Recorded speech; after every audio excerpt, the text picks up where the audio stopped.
Why aren't you making one of these? And even if you are they one of your favorites? Have you made them again? How many times have you made them? These aren't your typical go-to griddle cooks, but we wanted to show you something extra that you may not think about when you're hitting the griddle. You want to see some of our most memorable and favorite cooks that we throw down on the griddle? Stick around while we dig in.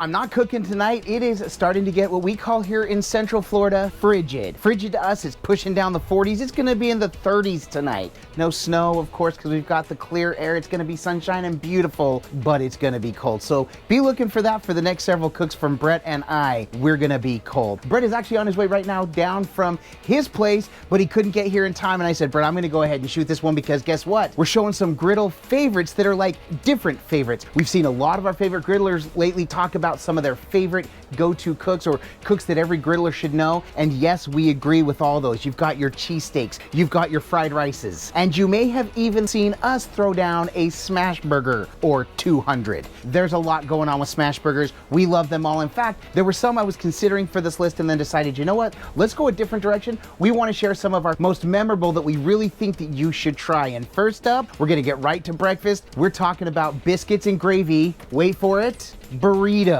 That's right. In fact, when I was going over this list with my wife, she pointed out she doesn't know why that stuck out as such a favorite. But roll the footage. We've made biscuits and gravy before. We've made breakfast burritos before. Never have we combined the two. That changes today because here we are. And here we go to the groceries. Now, of course, this is a burrito. You see those tortillas up front. Tortillas. But one of the big stars of the show are these biscuits that we have right here. We're going to show you how we're going to warm them up. We're using this Jimmy Dean regular sausage. We've got eggs we're going to be scrambling up. We've got salt, pepper, not pictured butter, and we're using milk, flour, and butter, by the way, for the roux. We love these Mary B's biscuits. We've used these several times from frozen. Yep. We like to cook them right on the griddle top. We're gonna show you now a side note. Because we wanna speed up this process a little bit, while these are cooking, we're gonna prep the gravy inside. We've done the full cook right here on the griddle surface. Yep. It takes a little bit longer, but if you're camping, you could do the same process. Really, all we're doing is tossing 2 tablespoons of butter, 2 tablespoons of flour. Once it's melted, get that nice roux thickening up, and then we slowly start adding this whole milk. Now you can use cream for super thickness, but this works just as well for us. And then we're gonna salt and pepper to taste, recognizing that when we bring it back out to the griddle, once the sausage is done, that sausage and the greasy goodness is going to increase the flavor profile, making this perfect. But let's get to the process. Let's get over these biscuits going. All right, so here we go. We've got the butter. I'm just gonna lay down here. We've decided we're gonna do 6 biscuits. So we're gonna let those go for about a minute or two. All we're trying to do is get golden brown on the bottom, and then we'll flip them onto our wire rack. All right, we've been on for about 3 minutes flat, and that is where you turn them and burn them. No, we don't burn them, Brett. Correct. Oh, there we go. Now I'm gonna try my best to make a little bit of a circle here. We actually started to pull them a little bit early, that's why a little bit stuck, but Brett, we just need to let them cook. Yes. Look at those. These are perfect. First of all, we're gonna take a look at those biscuits. Look at those, are perfect. Nice. How do they feel? Oh, poofing out. They just need a little bit longer. Yep. Now they are slightly stuck to the rack. We didn't butter or put spray on the rack, so we're gonna have to kind of pull those off. We will. Yes, we will manipulate those when we need. But we're gonna go ahead and cover those for maybe about 5 more minutes. All right. We've got this on, and this gravy is thick. So now, Brett, let's just go ahead and let's toss the sausage on. All right. We'll get the sausage out here.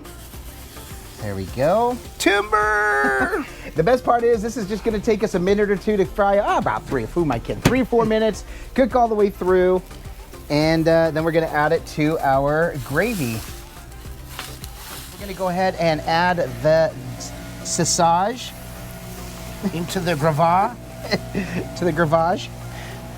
And yes, we are using all the sausage for this one. All of it, because we want this to thicken up and really just kind of give us some good meat as the lawn crew is doing blowing the leaves in the back there, the grass. But look at how thick that is, Brett. This is what I was hoping for. We've got our 4 eggs ready to go. We realized, hey, we may want to film the process.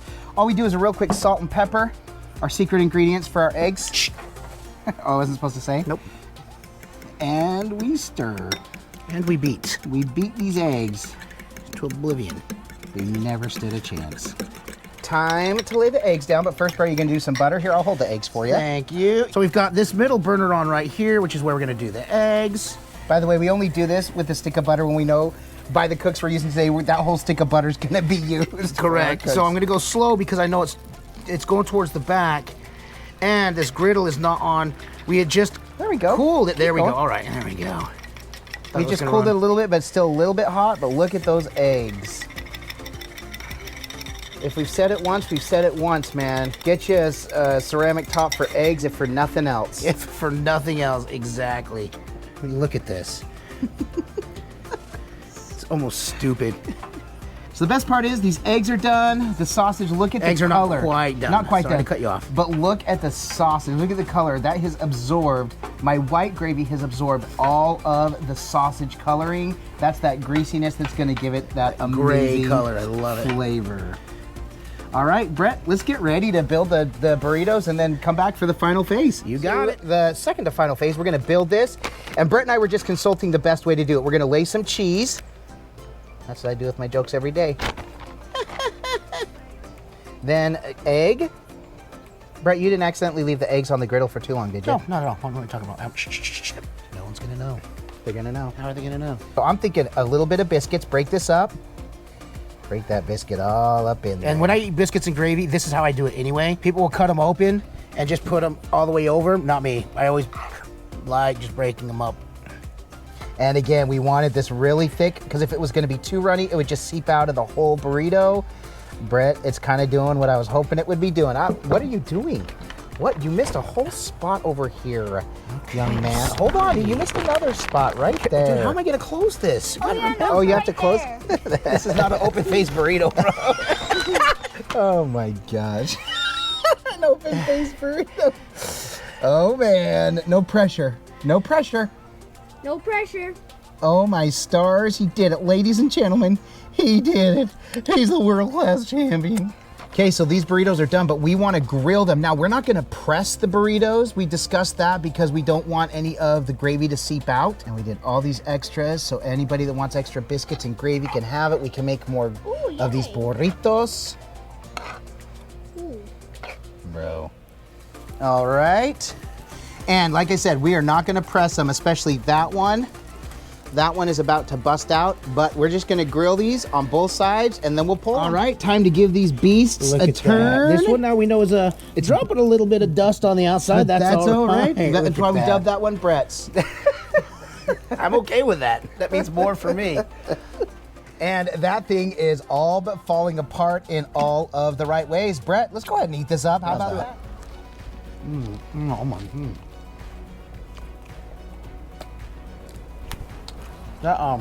This is so good. There really was nothing that hit that way. In fact, one of the comments, somebody had said, why would you put biscuits in a tortilla? It seems kind of like doubling it up. The only thing that came to mind that I could really think about was like a Big Mac with that extra bun. There's something about it. I don't know what it is, but having the biscuits inside the tortilla added an extra layer that was spectacular. And it's one you just gotta try. Some even recommended, hey man, toss some tater tots or hash browns in there. Yup, bacon, you bet. Do it the way you want it. If you do it, make sure and put that in the comments down below. Number 2 on the list, we're gonna go from one breakfast to another, and this was the massive hash brown omelet. All right here we have shredded 3 potatoes, and they are sitting here in this bowl. And then we are going to be using onions, tomatoes, ham cubes, and then we'll be whisking up some eggs and laying them over top. You'll see the process as we go. American cheese and our seasoning of choice, the usual suspects. Right, obviously when you're doing omelets, you put whatever you want in it, and this came down to more of what we had. I would love to put some green peppers in, didn't have any green peppers. Yep. We've got some tomatoes for that freshness. We've got some onions, which we'll actually not saute, but we'll put on the griddle for just a little bit. Yep. We're gonna start cooking these up, and let's get to the process. For starters, I'm just gonna lay down a bunch of butter right here. All right, just a bunch of butter. All right, and that thing's screaming, Bray. Let's go ahead and get those potatoes on now. And they're gonna start browning up as soon. So yeah, they start to get thing, but you can see we've dried these out as best we can. Then all I'm going to do, I just wanna warm these ham cubes up so that when they get put on, they'll start to brown just a little bit, but that way, when we're ready to put them on, it will actually help cook the eggs and everything else that are gonna go on top of the hash browns.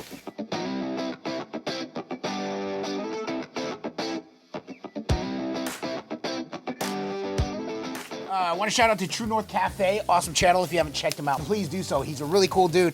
And we got this little tip from him. We want to lay these as thin as possible. And then we want to cook them about 95% through. We're going to throw the eggs in. And then they're going to continue to cook. We're going to throw down the cheese. And then dress them with the ham and the veggies as well. We're going to scramble the eggs right here. And it's just a real quick scramble. So here's what's going to happen. When we lay the eggs down, they're going to look like they're not cooking all the way through before we start flipping and moving things around. But don't worry about it. They will cook all the way through by the time this thing is done and ready to eat.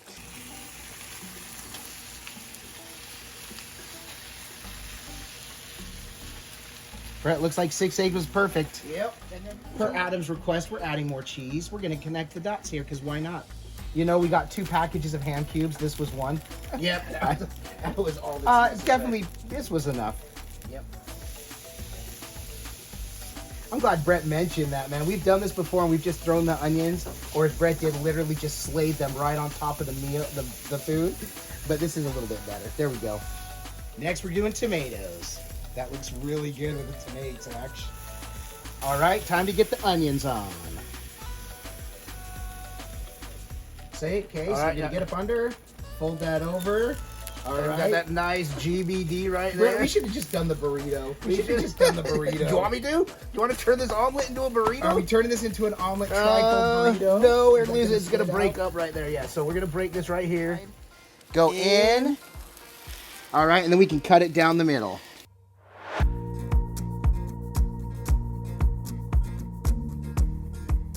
All right. All right, we're going to let these finish cooking up, and we're going to get some B-roll on this. Let's do this.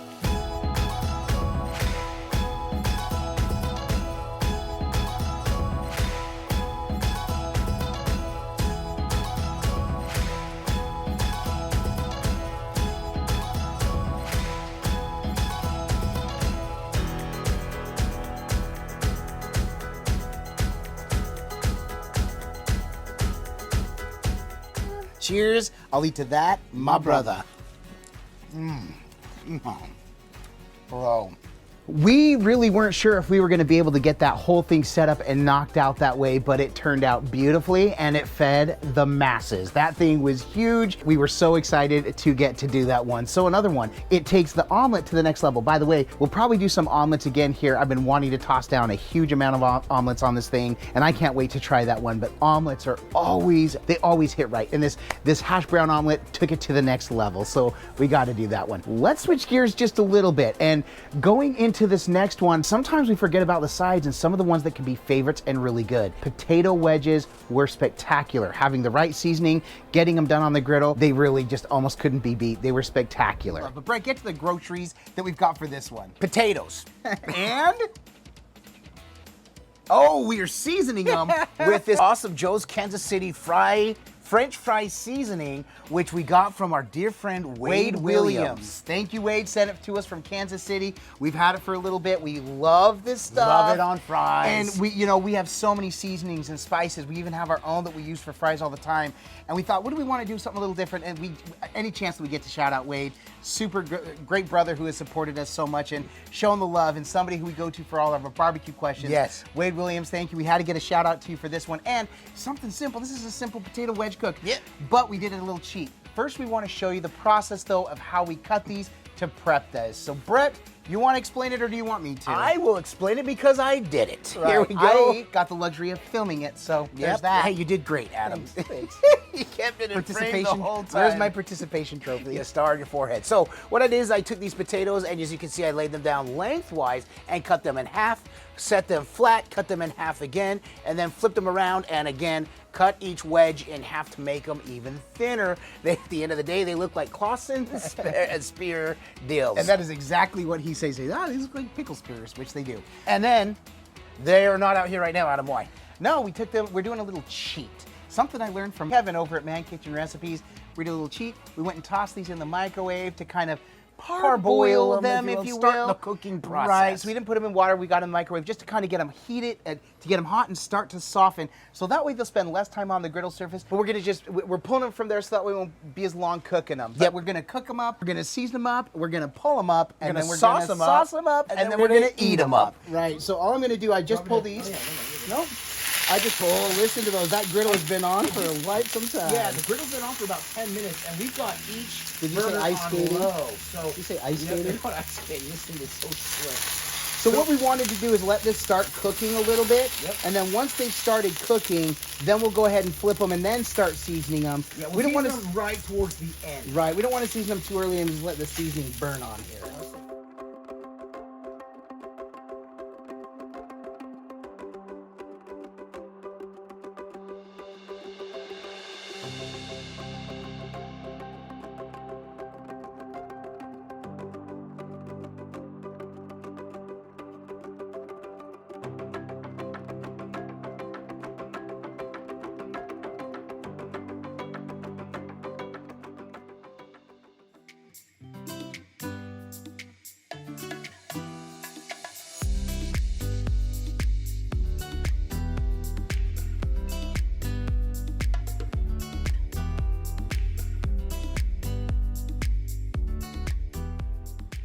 All right, at this point, we're gonna kill the heat. Brett's gonna load them up, and then we're gonna season these up, and then we'll take you over and we'll show you how we're making our sauce, and then we're gonna call this.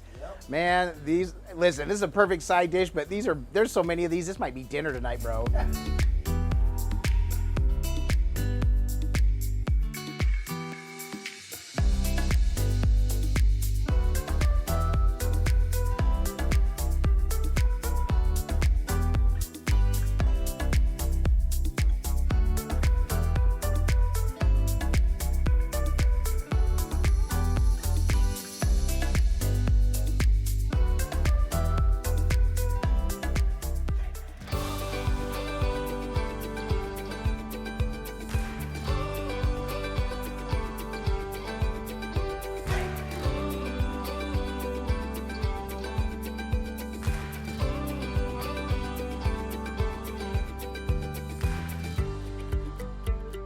No, with the sauce. We got to go with the sauce. with the sauce. There we go. Cheers. I'll eat to that, my brother.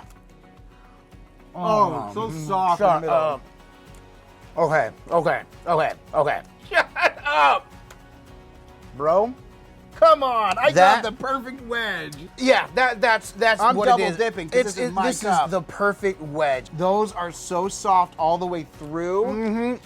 Absolutely pillowy soft. The Brett, seasoning is so I good. am The not- sauce is amazing. I don't mean to interrupt you. Dipping that and then taking that Texaco. This took me back to Texaco. My biggest takeaway from this one is they took a little bit of time to get going. Next time I'm cranking the heat up just a little bit more, maybe parboiling them a little bit longer. Otherwise, getting the right seasoning, like I said, and you can do so many dipping sauces. It reminds us of when we were kids going to, I think, Texaco in Utah. They had these big steak fries and all the dipping sauces. Of course, there in Utah, you're gonna get the amazing fry sauce that was amazing. Barbecue sauce, ranch, you name it, these things are perfect for it. This last one, I think it didn't so much surprise us. It turned out exactly like we wanted, and in doing so became our favorite way of cooking steak, doing a reverse sear.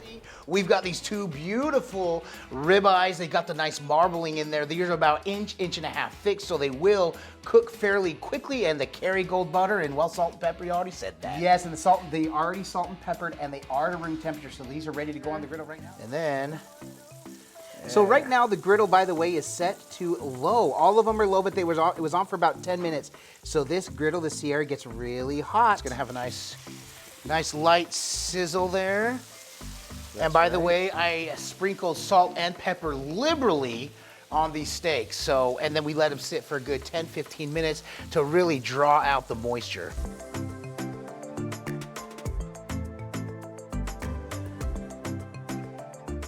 So we're gonna let these sit about 4 or 5 minutes, and then we're gonna flip them 4 or 5 minutes, and then we'll actually, after we flip them, a few minutes in, we'll check the temp.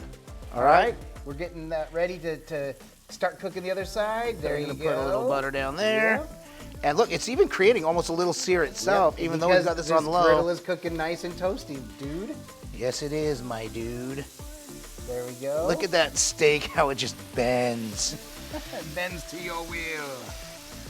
And this is where a press may come in handy. If we feel like it's gonna curl up a little bit, then we will go into it. That's from the fat that's in it. That thing is great. All right, another 3-4 minutes. Yep. And then, we're gonna pull temp and it. then- yeah, we'll temp it.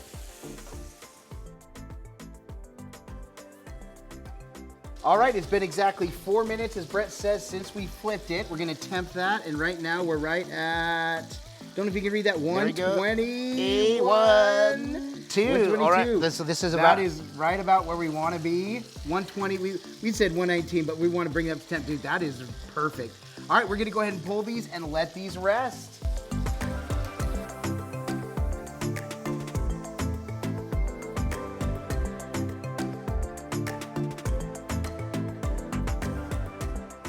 Okay, so we're gonna set those side by side, let those rest for 10 minutes.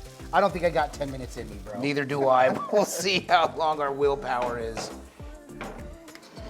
It has been 10 minutes, and that's been a long time. Look at those juices. I know. But it is to temp, so we're gonna use the same plate for afterwards, but Brett's just gonna play. Can you hear the butter screaming? That's how hot it is. Hurry and get this down so the butter doesn't burn. Oh, it smells so good. All right, hold We're on gonna for get these steak. steaks going. Hold on, careful with the juices. Got it.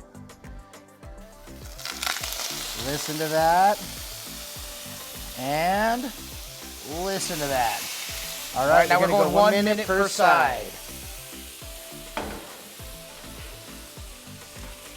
All right, so we're only going to go 1 minute, so we are going to use the press to help get a really good sear on those. We got about another 30 seconds, Brett. Yep.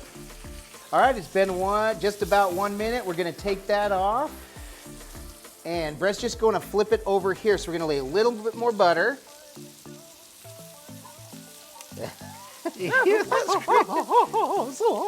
And then Brett's going to just flip that over. Look at that. At that sear. Are you seriously? Okay, get that butter, bro.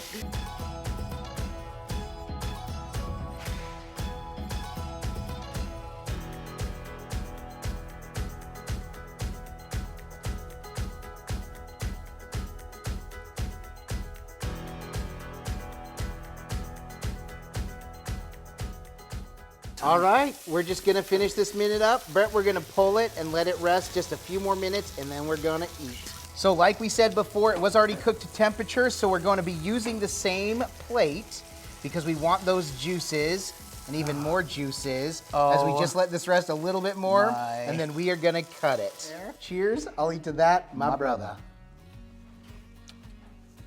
I don't care. Best steak I don't care. ever. Wow. This is exactly what you want your steak to taste like, is this right here. I just want to keep eating this. You know what Dad would say this tastes like? Well, More. Yep.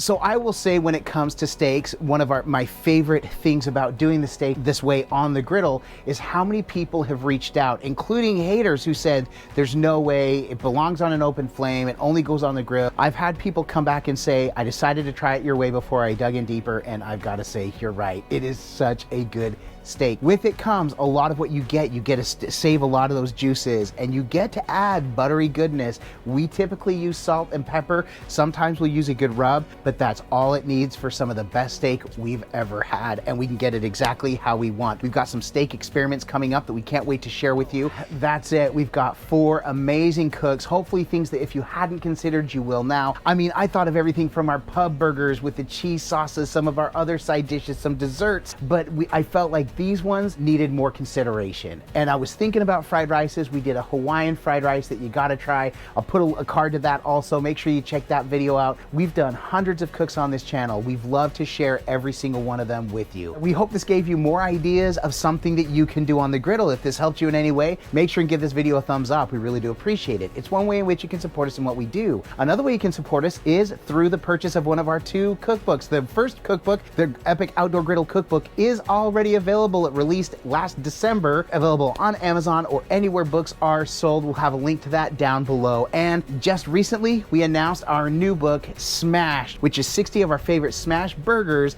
and other pressed sandwiches and cooks that, again, we can't wait to share with you. Both of these were labors of love. We put a lot of time and effort and work into these. Working with the Quarto group was such an honor, and we really hope you check both of them out. We've had such positive feedback about the Epic Outdoor Griddle Cookbook, and we are so honored and humbled with how much you've appreciated it. So thank you all for the love and support. I've got nothing else to add except way more of where this came from. We can't wait to share more with you. We can't wait for you to share more ideas with us. We've been getting tons of ideas. I've got a list of hundreds of ideas. So keep them coming, because we're going to keep the griddle hot and we're going to keep the cooks coming as well. Again, I hope you enjoyed this, and thank you so much for watching. With that, I bid you adieu. And don't forget to like and subscribe, and griddle on.